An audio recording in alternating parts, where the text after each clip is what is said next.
in the latest episode of Boys Are So Dramatic. Did you see their prank video? Or like she hid his legs. Men's testosterone drops between the hours of 5 and 7 p.m. That's when they're so tired from the long day that they've had. Those are the hours that you're not supposed to talk and complain. Noted. To your man. Good thing I don't have one. Sorry, Mav. That's why at 5 p.m. he stomps his feet at me for food. And essentially, everything that we have experienced in soccer, and I would argue in sports, has been done in a male sense.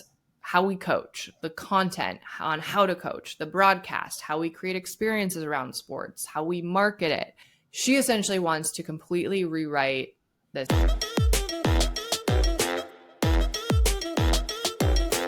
You're listening to She's the Fan, the sports podcast for the girls who want in on the conversation. Brought to you by your sports BFF. I'm Heather. And I'm Abby. If you're enjoying this podcast, do us a huge favor and hit the subscribe button wherever you're listening. And of course, share this with a friend. For more sports content, also follow us on your sports BFF on TikTok and Instagram. Here we go. The Chicago Marathon. Tell the people about Breck. Okay. So I have a very good friend from college, go Bulldogs, University of Redlands, and he ran the Chicago Marathon this weekend after his wife gave birth to their first son, baby Gray. Congrats, Breck and Ash. But he went and ran the marathon and then went straight back to the hospital. And the story made the local Chicago news. And so we figured we'd give a little shout out here as well. And it was so cute. Like because Breck has founded the Run Too Hard running group and has built such an amazing community. So just really cool to see like people cheering him on. And they did a big announcement video to the Run Too Hard group and like their warm up and things. And then yeah, and the Breck is known to be great at capturing content. And they have the new Oakley Meta glasses. So there's a lot of fun content from the race itself. But yeah, a couple good clips of baby Gray with his dad's medals. And I don't know, anyone that runs a marathon, props to you. We've both done 2 half marathons, and I think I'm retired at this point. Well, on that point, the elite runners at the Chicago Marathon, they ran their full marathon faster than you and I ran our half marathon. Yeah, that makes sense. So it was cool. Did you watch any of it on the news or anything? I did not, actually. It was cool, and it runs near my apartment, so we watched some of it on TV, and then we're able to, because the elite runners finished so quickly and so early, we were still able to go around and catch the end of the marathon like 3 hours later. So it was cool though. Jacob Kiplimo of Uganda, he was the winner, ran it in 2 hours, 2 minutes and 23 seconds, which... That's 20 minutes faster than our half. Yes. It's so fast. This was only his second marathon. His first was in London earlier this year.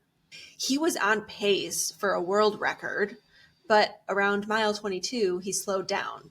So he missed it at mile 20, or that's when he started to slow down. But he still won the race by 90 seconds.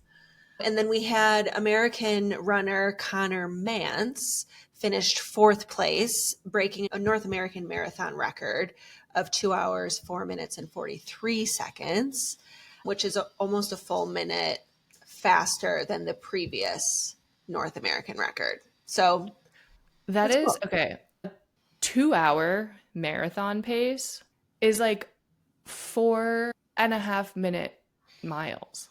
Yes. For 26.2 miles. Put this into context. I ran track in college and high school, and the 400 was one of my events. 1 lap around the track, a quarter of a mile.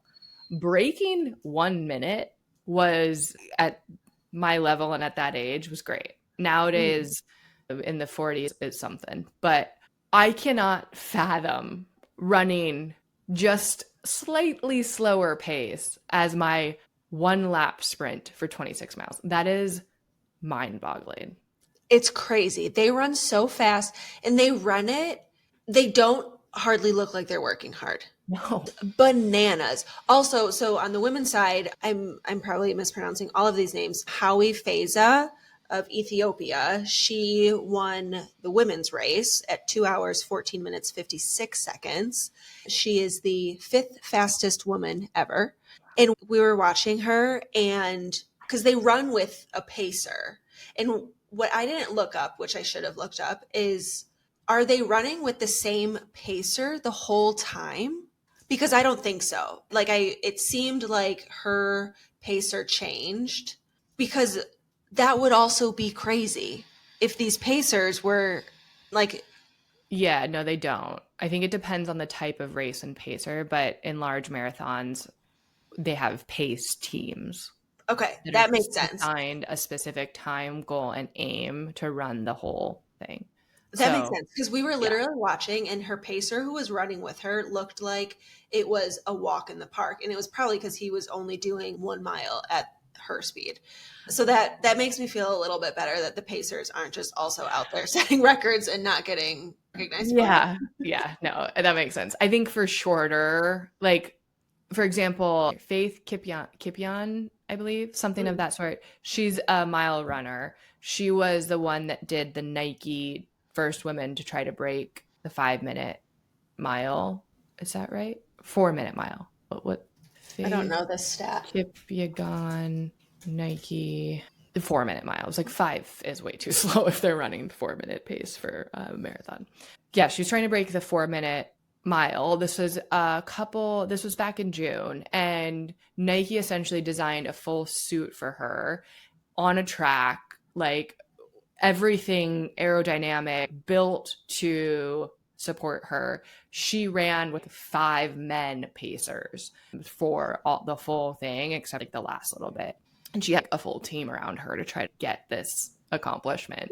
Yeah. But they all ran, and like the women and the men, like obviously they've broken the 3-minute mile before, but so I could see like a male pacer running a full marathon potentially. Yeah. But but probably not for the elite runners. No, yeah, like I feel like you would just like, why, if you're a pacer, that seems unfortunate to have to run a full marathon. Right. Why do you get that job? I don't know. Yeah, but yeah, it was crazy, and she ran it, and it was just so crazy. It's cool. So the Chicago Marathon it's one of the big ones. It's one of the big ones, and it draws one of the like largest elite numbers of the world marathon majors, because it's one of the flattest and straightest courses. And what I've heard, they want this because they're able to set, like some of these runners need to set certain times to qualify for other races, the Boston Marathon, for example. And so you can potentially, it's potentially easier to qualify here because of the conditions. Beautiful we're not at elevation. It's a flat course. It is Sunday was the most immaculate weather for running. It was beautiful out. I think they started and it was like 55 degrees out. Yeah. Sunny, but not hot. Yeah, it was great. Congrats to all the runners. Congrats to the Run Too Hard crew, the herd, I should say. We have ran with them one time. So we're part of the crew, honorary members. And congrats to Breck and Baby Gray and Ash on the baby. We got some other big news. Quick news rundown, I would say. Since we last talked, we have a new WNBA champion. The Aces swept the Mercury, which is a pretty freaking big deal. To sweep in the championship, especially in the first time that we've had a 7-game series in the WNBA, is pretty crazy. We don't need it. We don't need 7 games. Crazy. And we all want a 7-game series. Last year, the Liberty Lynx series would have been incredible to have more games. I wouldn't have been able to go to the championship had it been 7, so I'm glad that it was 5 and I got to go to that last game. However, I think if this was the Aces versus Liberty, the Aces versus the Lynx, we probably would not have seen this. I think the Mercury We saw them have a really good game one. They were in it, and then just like late in the fourth, lost by a couple points. It was a couple missed free throws. Game two just wasn't really it. Game three, we had a game winner shot by Asia Wilson. So had that not gone in, could have been in a different position. And then just game four, they were without one of their main players, Satu Sabali. She was out with a concussion from game three. But it just felt like the Aces were so incredibly dominant. And Asia Wilson, she's incredible. We already know she won the season MVP. She won Defensive Player of the Year. She won the finals MVP, very well deserved, and win a championship. She's the first WNBA player to have won all four of those. The only other athlete to do so is like a single NBA player. Like that's very uncommon to have that accolade. Becky Hammon, their head coach, has been coaching the Aces for 4 years. 3 of those years, she's won a championship. They're definitely going down as a dynasty. 3 championships in 4 years is insane. Chelsea Gray, Jewel Lloyd, they have quite a supporting cast, but I don't know. I think the world wanted to see the Lynx Aces, and it would probably have been a very different series, but it's hard to watch the Aces play and just like how dominant they looked in this series and not think that like they would have just done the same thing to anyone else. I don't know. It's crazy. Asia is also hilarious. All of her post-game interviews, she had the tambourine. I don't know if you saw any of this. Was just having the time of her life. And she named her dog. She got a puppy. She named him Trey. Oh, Trey in honor of the 3 wins. He's pretty cute. Yeah. So congrats to the Aces. And then side note, this is totally not relevant to the championship, but did you see that Angel Reese is walking in the Victoria's Secret fashion show? I did. The first professional athlete to walk in the Victoria's Secret fashion show. So surprising to me that she's the first athlete. I would have put money that some other athlete has walked in it before. I'm really excited. I've always loved the Victoria. What a year for her. Like she had the Reebok sneakers completely sell out, even though they said that they wouldn't sell out. And she was like, Reebok back on the map. She wanted to launch in 3 colorways and they were like, no one does that. And she's like, no one's going to buy that. Yep. Showed them. This is old WNBA news, but new to me. Did you see Renee Rapp go play with, it was the Liberty, right? Yeah. Renee Rapp, just sidebar, is I think one of my favorite celebrities. She's just one of those not media trained celebrities who says and does whatever. So I just loved that she had this moment with them. Did you know that she also golfs? I was going to say. It's like, it's part of my lore. What a way to say I used to golf. I think we're trying to get her, as the social media sports ecosystem, get her on a pro-am. We want to see her play. Yeah, a couple of the Liberty players, Natasha Cloud, and I forget who all was there, went, I think, to a show. Yep. And then they returned the favor and they like went to the facility. So yeah, she's fun. I enjoy. There's like certain celebrities I feel like they are fun to follow. Just hilarious.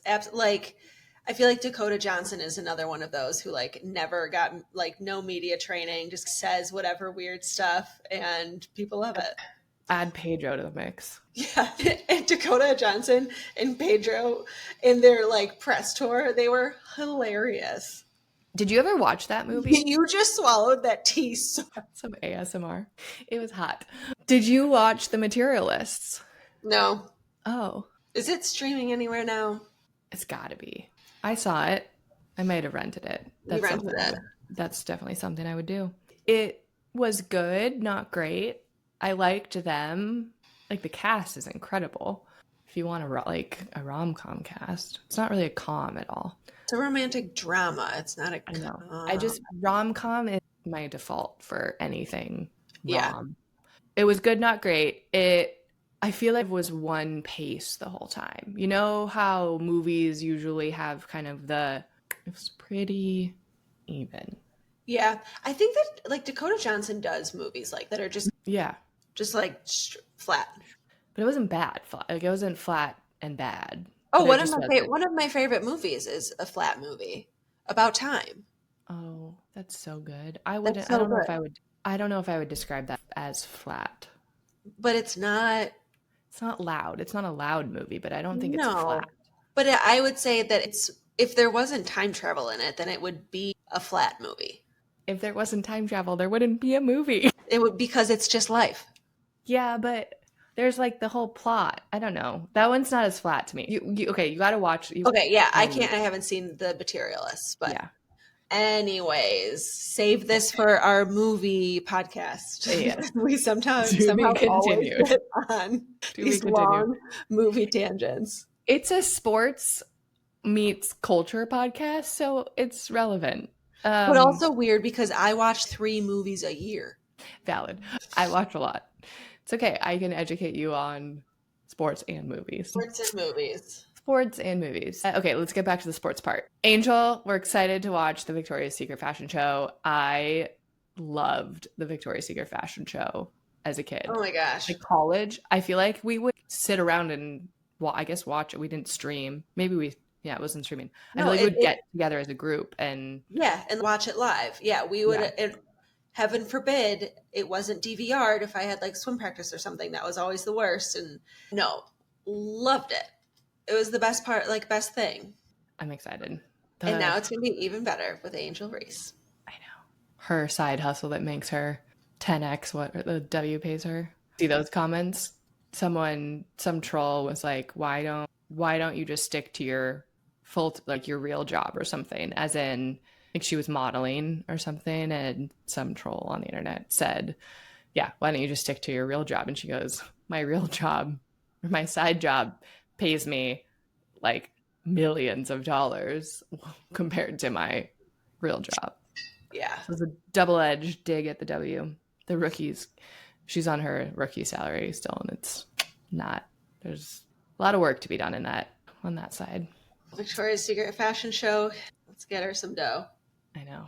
Okay, switching gears to MLB. The World Series race continues. The Seattle Mariners beat the Detroit Tigers. Go Mariners. And sad day for Tigers. Sad day for Tigers. It was a good series. And the Brewers beat the Cubs to move on. The Mariners play Toronto, who had already made it pretty easily, beat the Yankees. And then the Brewers play the Los Angeles Dodgers, who also had a little bit easier of a series, the Phillies. But rewinding, the Mariners, so both of the Mariners, Tigers, Brewers, Cubs went to game 5. But the Mariners game went to 15 innings. And I think it was the longest playoff game ever. I don't know. I stayed up for better or for worse and watched the end of this game.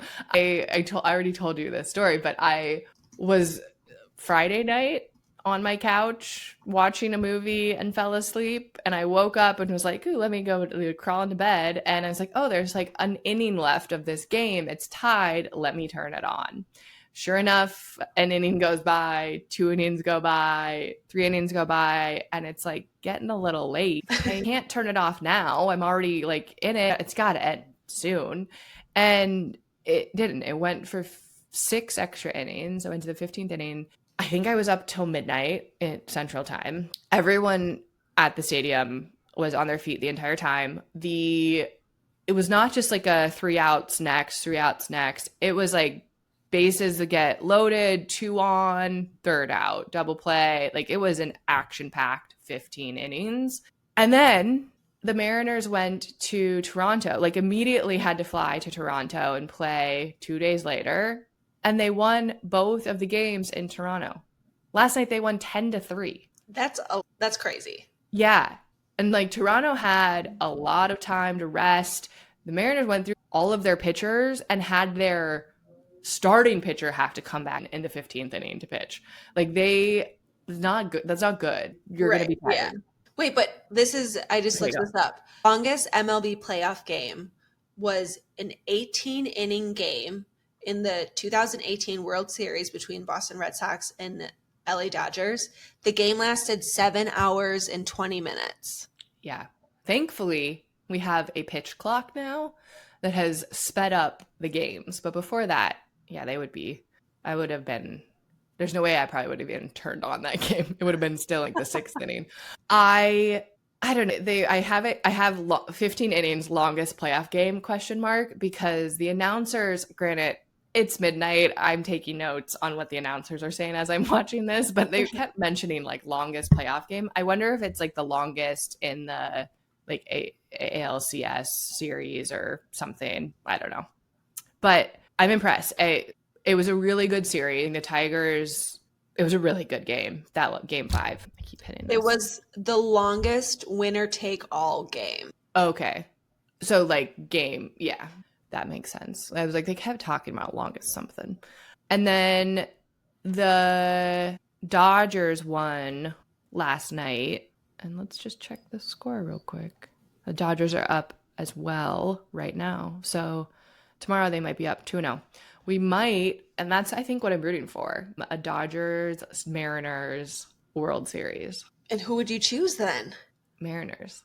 Sorry, Ken. We have a really good friend who's a huge Dodger fan, and the Dodgers already had one. Like they've had many. I enjoy them. They're a fun team to watch, but they have the stars. It's like truly like big market, and right now they're playing the Brewers, it's like big market versus small market, and then on the other side you have USA versus Canada. And so it's 2 really interesting matchups in the division final. Yeah. But yeah, I'm rooting for the Dodgers. And the Dodgers the games are in Milwaukee too. So if the Dodgers win this game, both away teams will have swept the first 2 games, which is crazy. Yeah, that is crazy. So we'll see what happens. I feel like coming back from a 2-0 lead and then going home with a 2-0 lead is like helpful, but I feel like coming back from that is hard. It is a 7-game series, so they need to win 4. Yeah. Wait, did I already say this about the viewership? No. Oh. I don't think so. No, I think we just talked about it before and my brain's scrambled eggs. Did you see that we're seeing the highest TV viewership in the US in 15 years for this MLB postseason. That's impressive. It's a 30% increase over the last year. And part of it, I think, the Seattle Mariners and Detroit Tigers game, it attracted an average of 8.72 million viewers.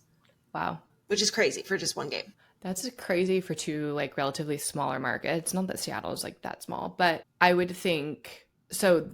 Shohei Ohtani is the big star on the Dodgers. Are you familiar with him? I don't think so. Okay. So he 2 years ago, I want to say, signed with the Dodgers, and it was the largest deal ever for an athlete. He signed let me just look this up. He's a Cancer. Of course he is. He signed a 10-year, $700 million deal with the Dodgers in 2023. It was the largest contract in sports history.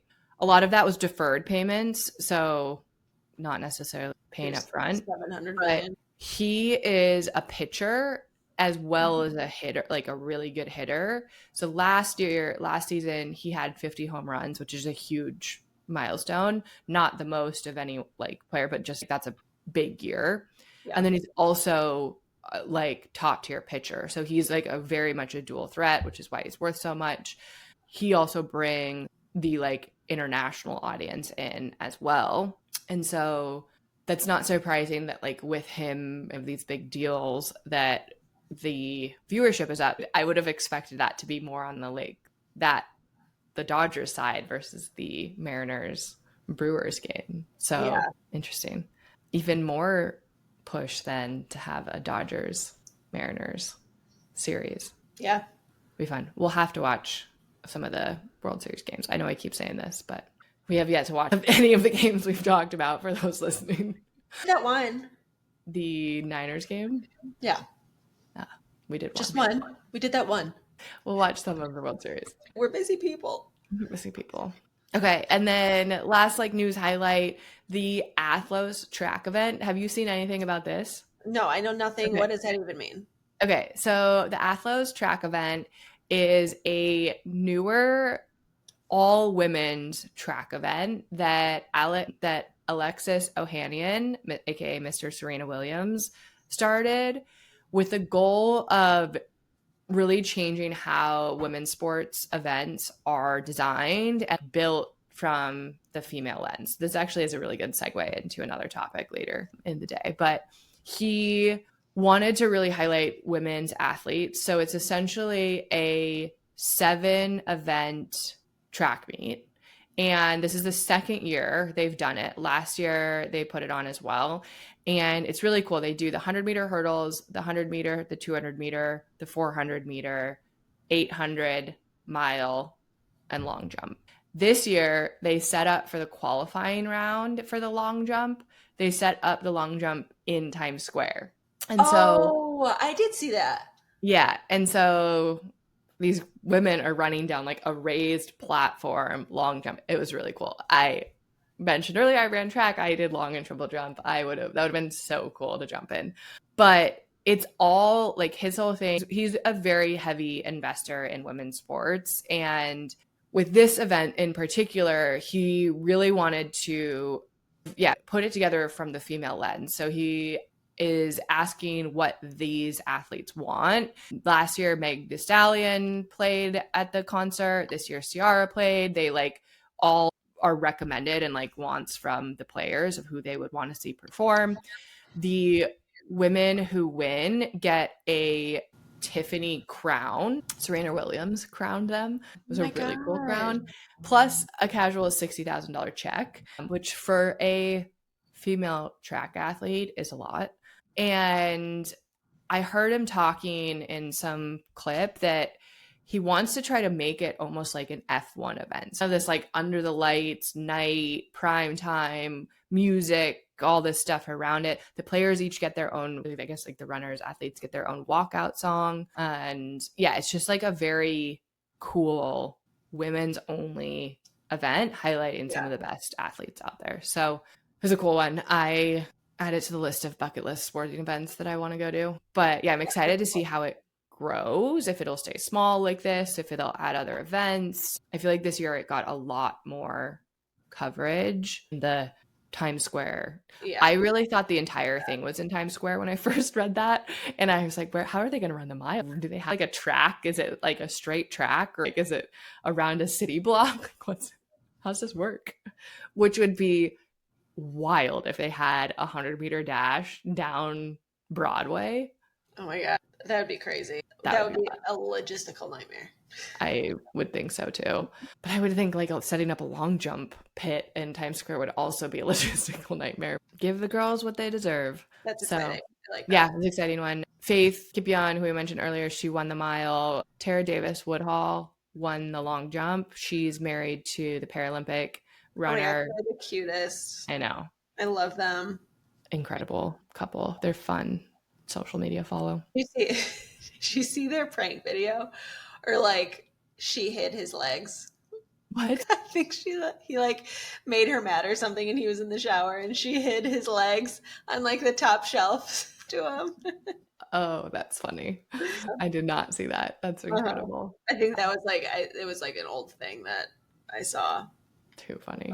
But yeah, it was a fun event to follow. So stay tuned next year for more. Okay, let's talk NFL next. Yeah. I think the big game we want to talk about is the Lions Chiefs. But before we jump to that, couple big upsets. If this season has shown us anything, you can't expect anything. Except for maybe the Jets to lose. Fair. Very fair. The Giants beat the Eagles in Thursday Night Football. And Eagles came out hot. They had a loss last week, and then they looked good, and then the second half was not pretty. The big story was Jackson Dart, the Giants quarterback, and Cam Scatabo have been making history. They're both rookies. Quite a little bromance duo. I'm sure you've seen them. Cam Scatabo is a character. They headbutt each other all the time. They're like kind of everything that I hate in men, but it's like endearing the two of them in a weird way. And I saw a funny post about Scatabo comparing him to Donnie Thornberry. And I said that to someone on my team of interns, and they didn't know who Donnie Thornberry was. Oh, that's so sad. I have one of our friends, I won't say her name on the podcast. She turns into Donnie when she drinks. She doesn't speak a single word of English. It is bananas. And I have video footage somewhere of her out in the wild behaving like Donnie. I think I know who you're talking about, but I don't know if I know who you're talking about. I don't think that you've seen her in her Donnie form. No, but I can imagine.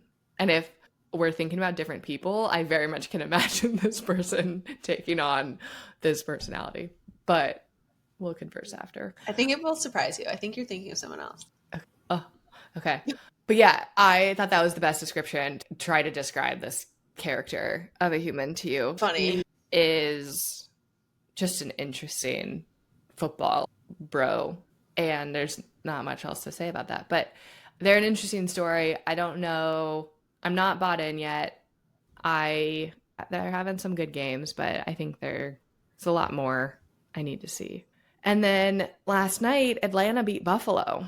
So the two top teams, if you will, Eagles, Buffalo, are like we're still undefeated. And I think there's a lot of teams at the top right now. But Atlanta was able to come out hot in the first quarter. I have both Bijan Robinson and who do I have on my team? Drake London. I have both Drake London and Bijan Robinson, who put up a combined 75 points, and I still lost. So that was a bummer. But they went off, and it was great to see. Not great for Buffalo fans. But across the board, the NFL standings are crazy. Like the Patriots are 4-2, Bills are 4-2, the Steelers are 4-1. They were on a bye. Colts 5-1, Jaguars 4-2. They lost to Seattle this past weekend. Chargers 4-2, Broncos 4-2, and then the NFC you have Eagles 4-2, Lions 4-2, Bucks 5-1. Who would have thought that? And then in the NFC West, pretty much every team is 4-2 except for the Cardinals are 2-4. So, like across the board, it's so early in the season still, but it's not like there's one team that is really, even your Lions. There's a lot of dominant teams, I think, but no one is really like a true standout. And then there's also, but on the other side of that, there's also not like, aside from the Jets, there's not like a true horrible team either. Like it's the Saints are also 1-5. But the Jets have not won a game. Titans 1-5, Raiders 2-4. There's like 2-3, 2-4 teams. Though that could flip to 3-4, 4-4 pretty quickly, depending on like your season. And look at the Chiefs; they had a bad start. Now they're back in it. So I don't know. Yeah, I think there's the usual contenders that have been good in the last few seasons. The Niners, I don't know how we're 4-2, but we pretty much have no team left. Fred Warner, my fave, was out with I think an ankle injury. He left the game mid-game. We already lost so many of our players. We don't have quarterback. Both our quarterbacks are technically hurt. We don't have one of our receivers. What's wrong with Mac Jones? He had some knee stuff. Are you proud of me for knowing that? Yeah, he played, but he's just dealing with injury. Like he's not full strength. We don't have Brock Purdy's toe is still out. Him and Joe. Someone told me that he thinks that I actually said I think that Joe Burrow and I would be friends. And he was like, actually, you guys think the same and talk the same.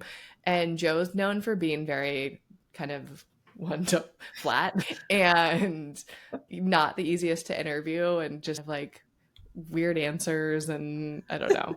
I took it as a compliment. Yeah, you should. So Joe, if you're listening to this, because I'm sure you are, let's be friends. One of 7. Yeah. One of our I think it's more like 10, but yeah, we're growing. We don't know who they are technically. I can't see the names of everybody who watches. So my mom's probably 3 of them. Can you hear Kira crying? Every once in a while, but no. I can just hear the pitter patter. She's very squeaky tonight. Isn't she? Yeah.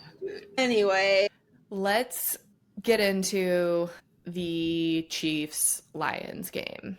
So the Chiefs beat the Lions on Sunday Night Football, and it was a crazy game with a lot of post-game chatter, a lot of talk about the post-game fight, which everyone's probably heard of, and a lot of potentially missed calls.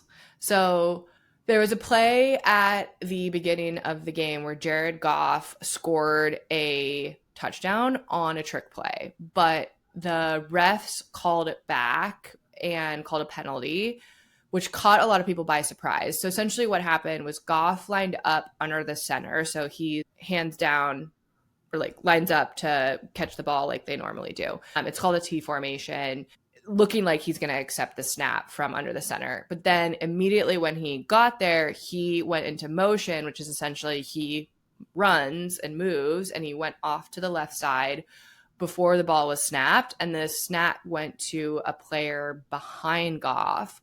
And then that player threw it to Goff, and Goff ran in for the touchdown. So the call came in, and this is where a lot of the controversy is coming in, is it took the refs quite a while to make the call. And it was really weird to, I think, everyone watching. It almost felt like the call came from maybe New York, not the actual refs on the field, which the refs say they didn't get a call from New York, but to be speculated. But essentially what the rule is if a quarterback starts under center and then goes into motion, he has to come to a complete stop for at least 1 full second before the snap happens. So there has to be a pause to reset his position, essentially make him an eligible receiver or a runner. Does that make sense? Yeah, but so that does make sense. But did you see his post-game interview when Goff was like, he said something about he and the coaches had never even seen that rule and didn't know anything about it. So how is that claim possible? Yeah. I mean, there's a lot of not quirky rules, but there's like a lot of different rules that I think are not often, they don't often come into play. So this is like one of those more obscure rules. It doesn't happen. This is a trick play. Like quarterbacks aren't often lining up under center and then going into motion. Like that's just not a common thing to be doing. So you don't see that often, and you don't have the really need to have that play or that rule memorized. But it is stated that if the quarterback starts under center and then moves, he has to come to a complete stop for at least a full second to reset him as an eligible receiver. So it's in the rule book. It's just not it's just not a common play. And so you don't see it, or there's no need. It makes sense. Like I think just in the how motions work and like having to move, there's you can only have one person like in motion and this and that. And so things of that sort are in the rule book. And so it makes sense that this could be. Yeah.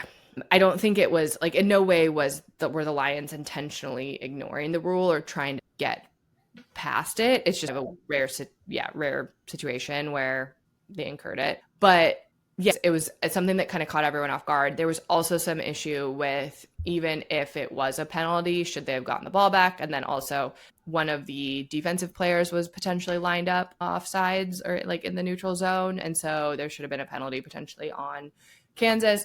I think once people got over like, okay, this is actually a rule, and he definitely did not stop, then it was more talk around where did this call come from? Why is New York chirping in? Because it was so delayed in calling it. And so that was, I think, what felt weird to most people. And if you haven't been watching football in the last 4 or 5 years, there's constant chatter about the refs and the Kansas City Chiefs. And so that is, I think, the like overarching lens to have on. Well, yeah. And I think like that kind of brings us to more later things in the game. Is there anything else about the Jared Goff situation? It is interesting to me. So if the call had been made in normal play, would they have gotten the ball back? You don't have to know the answer to that question. But I think I saw something about like in Dan Campbell's post game saying that could have been the deep fake one that I'm now getting confused with, where he like throws the podium over. But I swear I saw somewhere, was it real or was it fake, that they were questioning like why they didn't get the ball back. Yeah, candidly, I didn't watch this game, but it's hard for me to say. I don't know actually like what happened. I think they maybe kicked a field goal or opted, but yeah, I think it all just went down with funny and like left people, wait, what's happening? Totally. I think by the rule book, it makes sense. How it went down doesn't necessarily make sense. Were there some other missed penalties potentially? And so that's what I can confidently say. I don't know what down it was and like all that stuff, but it did cost them a touchdown, which kind of set the tone, for the rest of the game and all the drama that ensued. Oh my gosh. Yeah. I feel like this Jared Goff thing was just the tip of the iceberg. Yeah. So that happened. And then from there, the tension just continued to ramp up throughout the game. The Lions were frustrated by a few missed calls, especially. So I think the big point about this game is the Chiefs had 0 penalties, which, to put into perspective, their last game against the Jaguars, fact check that, I'm pretty sure it's the Jaguars, they had 13 penalties. So they went from 13 penalties to 0 penalties. So it's not unheard of, but it's rare and wild, especially in this particular game where it was a very physical game. There was a lot of pushing and kind of the tensions were high. Yeah. So it just builds on the simmering sense that the refs are letting Kansas City get away with a lot. Well, and it's like 0 penalty games have happened in the past. I think it's not a once in a life, like it can happen. Yep. It's just not super common. And in a game like this where things get heated, like it's just like about calling an even game. And when it feels that lopsided, it feels like something's off, and it's hard not to feel that way. The Chiefs haven't had a great season to start, and there's so much reason supposedly why the NFL would want them to have a good season and be in it. Mm-hmm. Are the refs getting paid off? Probably not. You'd hope not. I would be shocked if that really was what was happening. But are there human biases in reffing? Yes. Are there? I don't know. Who knows what's happening? But it just feels really easy to call an even game. If something happens, I think the more granular or like the gray area are the taunting calls and the personal fouls, things like that, where it's a little bit more subjective. Is this too much or not? And I think this game is a huge, so we've talked about taunting before and how the league is cracking down on taunting. They're being like very strict and like they're punishing when people are taunting. So there were a couple instances of taunting that were related with Branch, who was in the later incident in the game. So the first one, it was right before halftime. Mahomes ran it in for a touchdown, and then turned back and taunted Brian Branch with the flex. And he like kind of spun the ball at him and I think pointed at him, which penalties have been called on much smaller, much more like you could argue it wasn't taunting taunts. They like the beginning of the season, that was like the big talk, was like they're cracking down on this. It is gotten out of hand and we're like making a point. And I think like the first few games, it was like they've been told to be on it, like pretty much like a no, what's it called? Like a no, zero tolerance. Yeah. But then Mahomes literally like spins the ball at Brian Branch after he makes the touchdown. And it's like a touchdown celebration is one thing, but if it seems to be directed in another player of the opposing team's way, then it should be called. So that was another big, and any non-Chiefs fans already pissed off about some weird calls and like thinking the game is rigged. And then you have this, knock. So then later in the fourth quarter, there was another arguably taunting situation. So Juju Smith-Schuster, which, what a name, hit Brian Branch with a blindside block and then stepped over him to taunt. And that's, you would know better than I would, but like that is, sounds like something that typically isn't allowed. This like step over taunt situation. Yeah, I'd have to see it. That one, I didn't see this one, but yeah. Also in just like game management, you can probably tell by now. I wasn't watching this, like I said, but like I can guess that this game is starting to get a little heated and stuff. Come on. Tensions are high. And this was in the fourth quarter. So then at the final whistle, Holmes reaches out to give Brian Branch a handshake. Branch snubbed him. And then Smith Schuster, Juju, he like chirped, said something to Branch for snubbing Mahomes, and Branch snapped, which sparked a whole fight, like a brawl. There's that photo of Branch like throwing Juju Smith-Schuster on the ground and like holding him by his ear, which kind of is hilarious. But yeah, so that's like the big drama. Dan Campbell had his very like not neutral, but like he said this is inexcusable behavior, but still defended Brian Branch and said he's a good guy and all that jazz. But yeah, tensions were high. I think a lot of speculation on the reffing and stuff has come out of the game, and just a tough loss for the Lions out there. Well, and that's when you want to win. Like the Chiefs are like, you don't want them to get momentum, and it's just, I don't know. You won't see them again until, I don't think you guys play them again. You wouldn't see them until the Super Bowl, but like beating they're the most recent dynasty in football. Like it's still a pretty similar team, and it's one you want to win. And so and they should win. Like I think field on the skill, playing, team, everything, I think I would have put down the Lions as a win. So yeah, it's definitely a bummer loss. I don't know. That's just, I was joking, I think, when you sent me one of the clips in the latest episode of Boys Are So Dramatic. It puts a damper on the game. Like even as like a fan, like you just don't want to see that. Like there was one of the games that I watched, I think it was the Bills game. And like afterwards, the players are intermingling and they're giving each other hugs, and like some of them clearly played with others. This coach is talking to this player, and it's just like someone's going to lose, someone's going to win. That's how these games work. And it's not life or death. We're not curing brain cancer. We're not like going to war. I know people compare it to that, but like it's a football game. And so it's frustrating and I've played a lot of team sports, and like I know the feeling of getting frustrated and annoyed by people, but you're a professional athlete. You got to be able to figure out how to maintain, to keep your temper cool and maintained. Absolutely. I think it's hard on the fan side. I think it's hard to see like a team that you love and see just like the injustice of calls, of penalties not being called, and that also creates its own like difficult like viewer experience. And even like in Brian Branch's post-game interview or at one point after the game, I saw this quote, it was in my notes: "They'd be trying to bully me out there. It was happening all game. The refs don't catch it." So imagine like he's feeling that the whole game.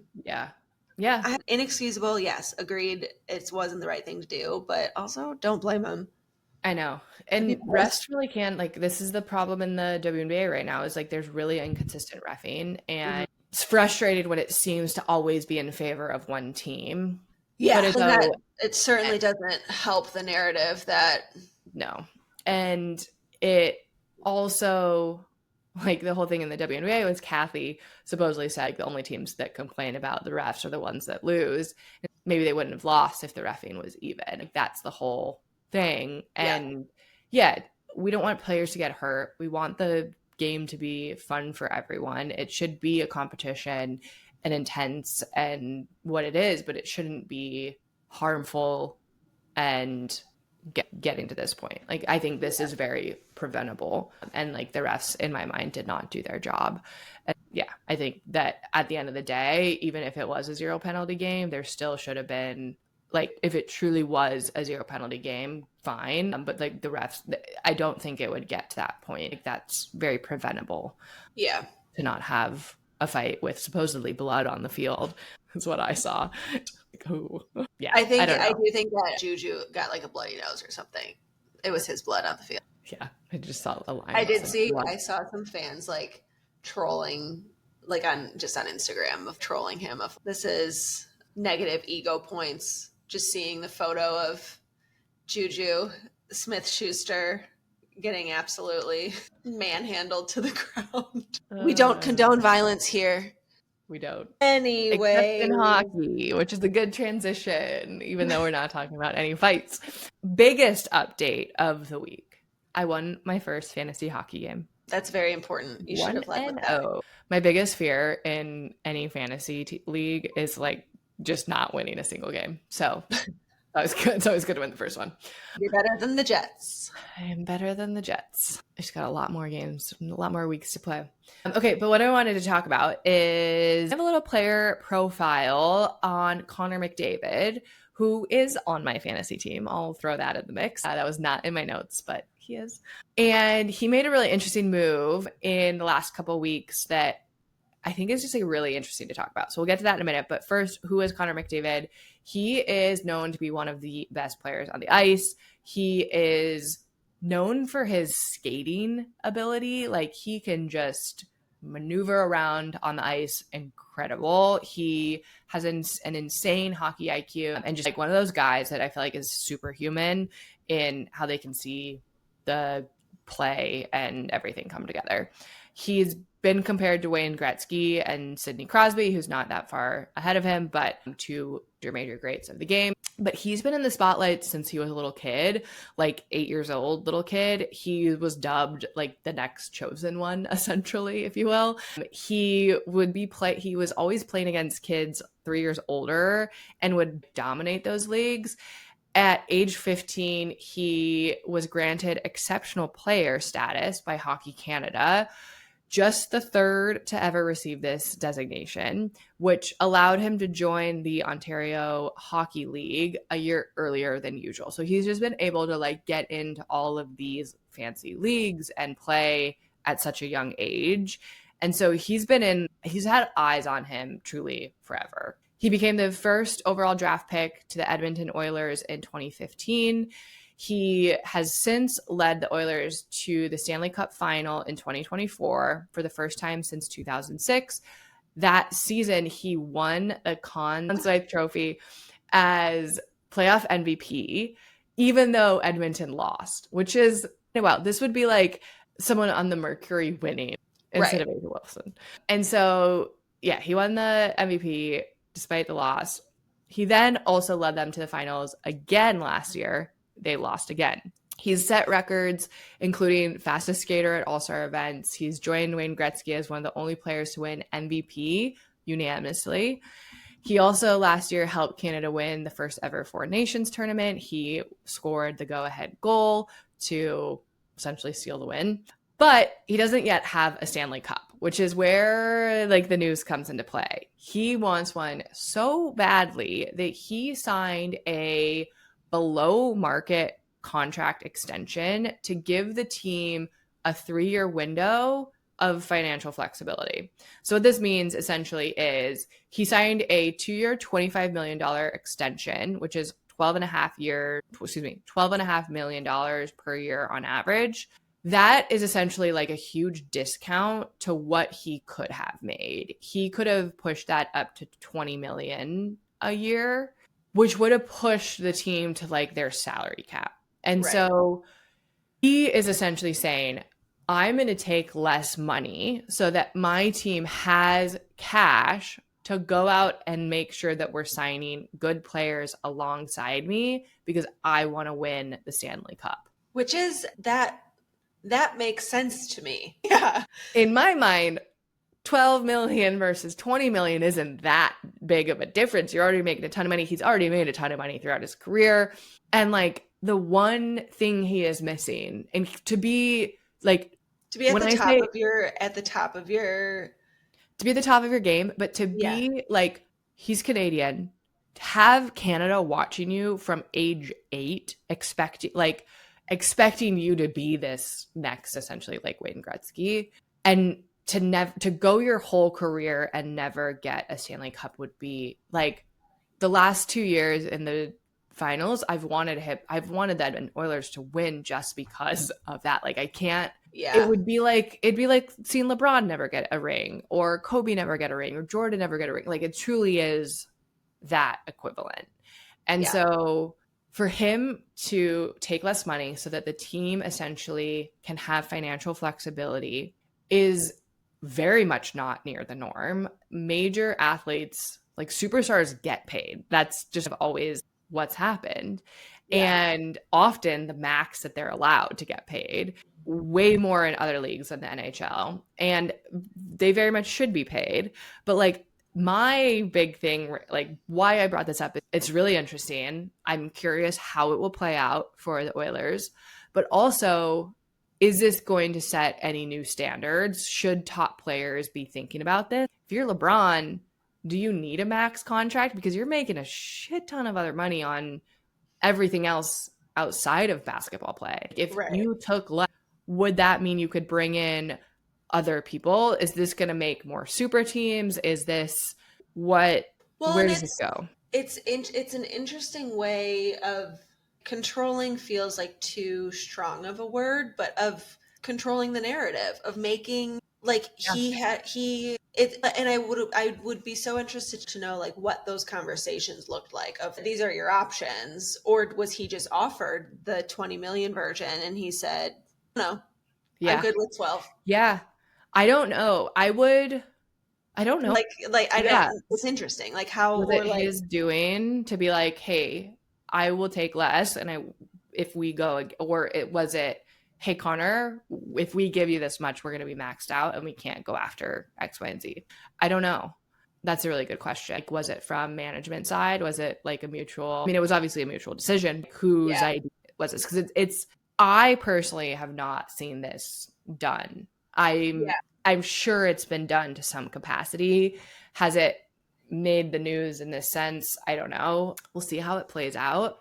But I can't imagine that like other stars won't do something similar. Like, if you're, I don't know, if you're wanting a ring, a trophy, a championship, like it's an option. Yeah.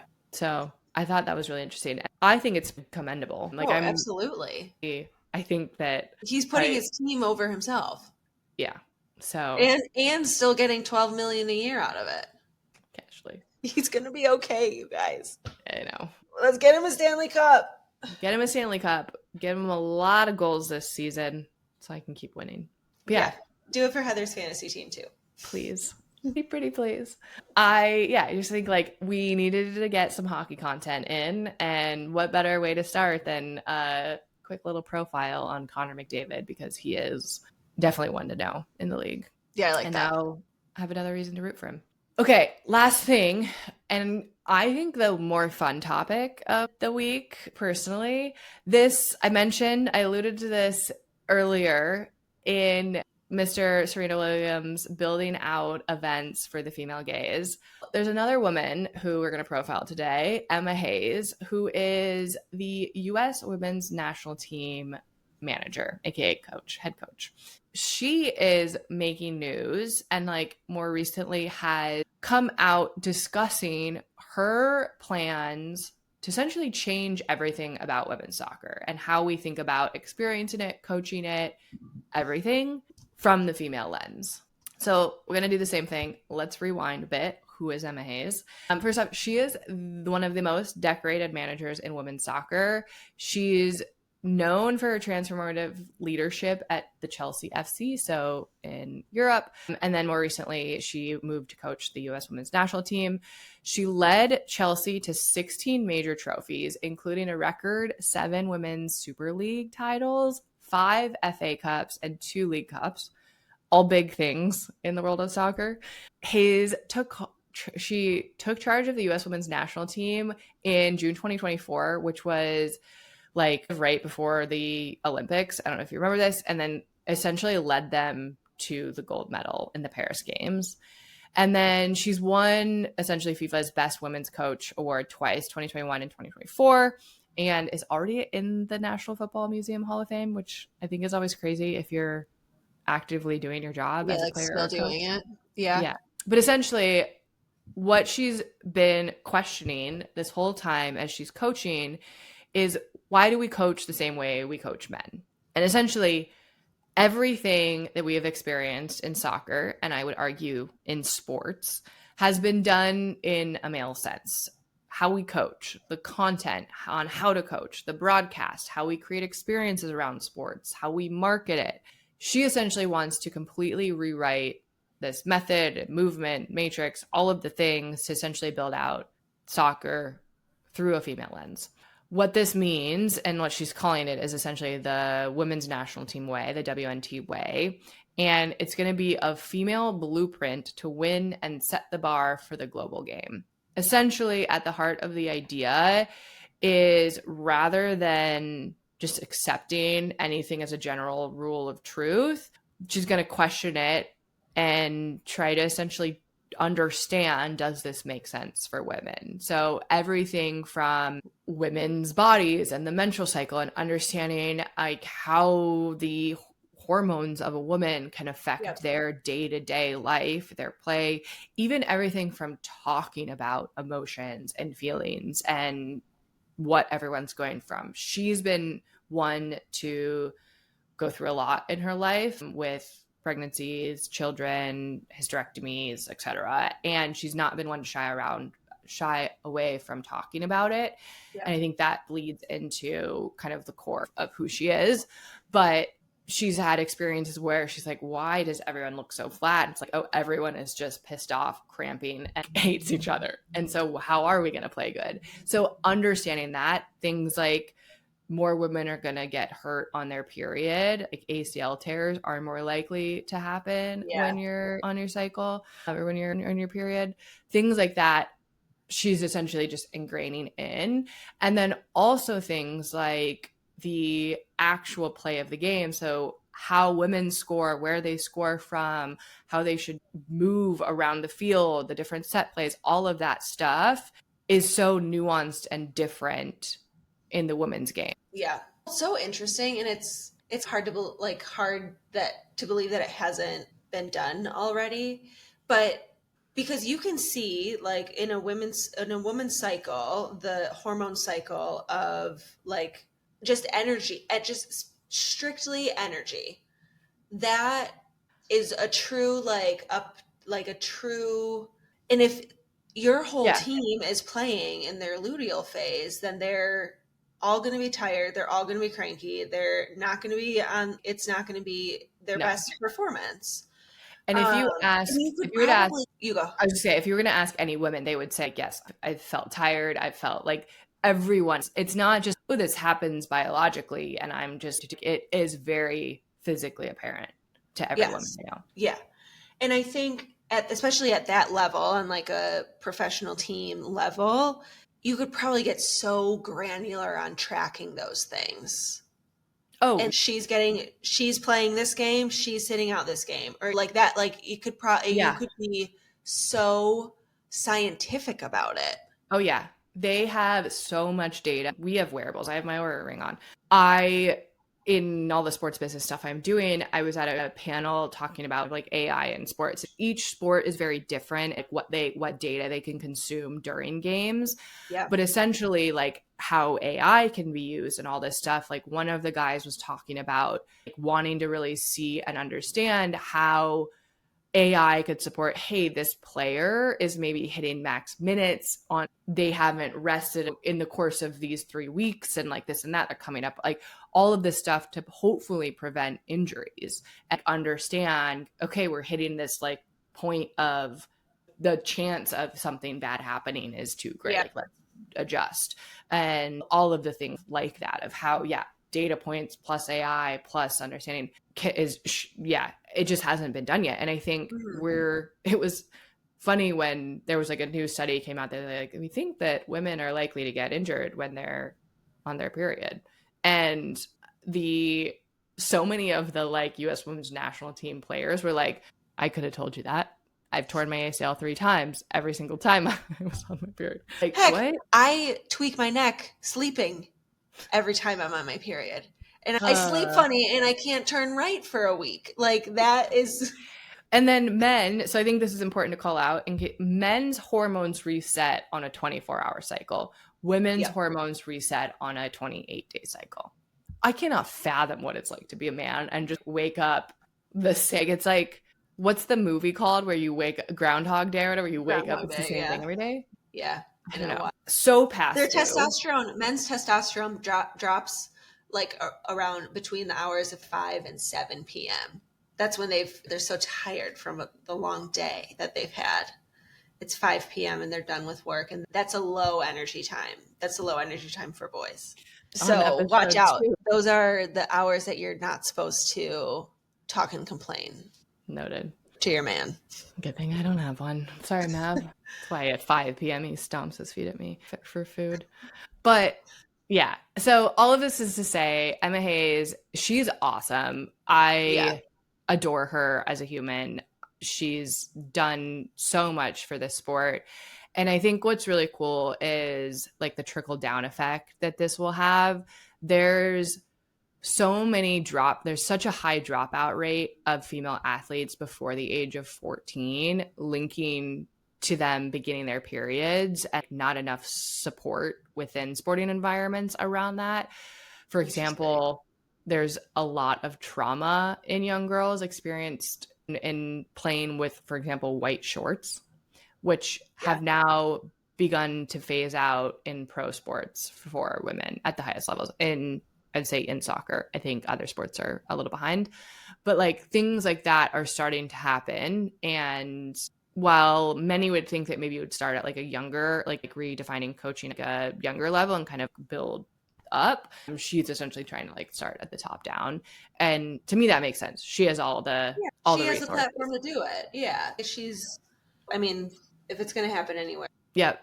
And then this is also a thing to note. She's essentially like putting this out there, talking about it. She's got a whole entire team supporting her. She's also having like as many engaged stakeholders join her as possible, including like commercial buy-ins. So Nike sponsoring stuff and helping to advance like the medical research side for the women's game. So there's a lot of really like interesting brand opportunities on the marketing side to get behind this and do some good. So I love that. I'm excited. Cool. And I think that it's sure how to help you with that. Alexa. I'm also not sure how to help you with that. I'm not quite sure how to help you with that. Stop talking to me. I don't like having an Alexa.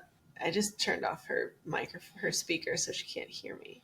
She distracted me. Now I don't know. No, I do know. I think that it's an interesting thing that I think has potential to affect all sports. Because like we said, men's hormones they don't fluctuate the same way that women's hormones do. However, I think the general health tracking and just that sort of that perspective on health and recovery could have massive impacts to all sports. I think it's two-part. I think the evolution of data and AI is going to immensely help in injury prevention, this and that, like understanding all of that across men's and women's. But I think there's been a lot of shift and we need to not assume men and women are the same. Yeah. They're vastly different. And that is eons behind developing and understanding like the women's side. And then there's also the like more the coaching, the entertainment, the marketing, like how do we look at sports from the female lens as a whole? And like historically you can look at coaches across all sorts of leagues and like there's some coaches that are phenomenal women's basketball coaches or women's whatever. You're already coaching probably differently to some extent, right? But understanding more of the tactical side, like how the game is a different game than the men's game, I think is not totally done.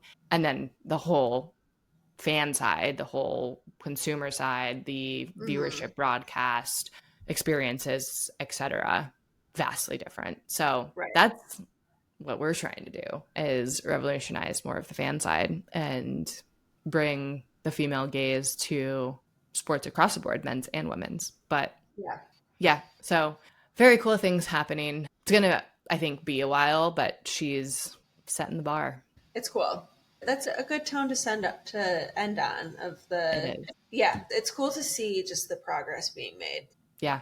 It's about time. It's about time. My favorite movie. And we're back. I have nothing else to add. On that note, we will see you next week. We'll see you next time.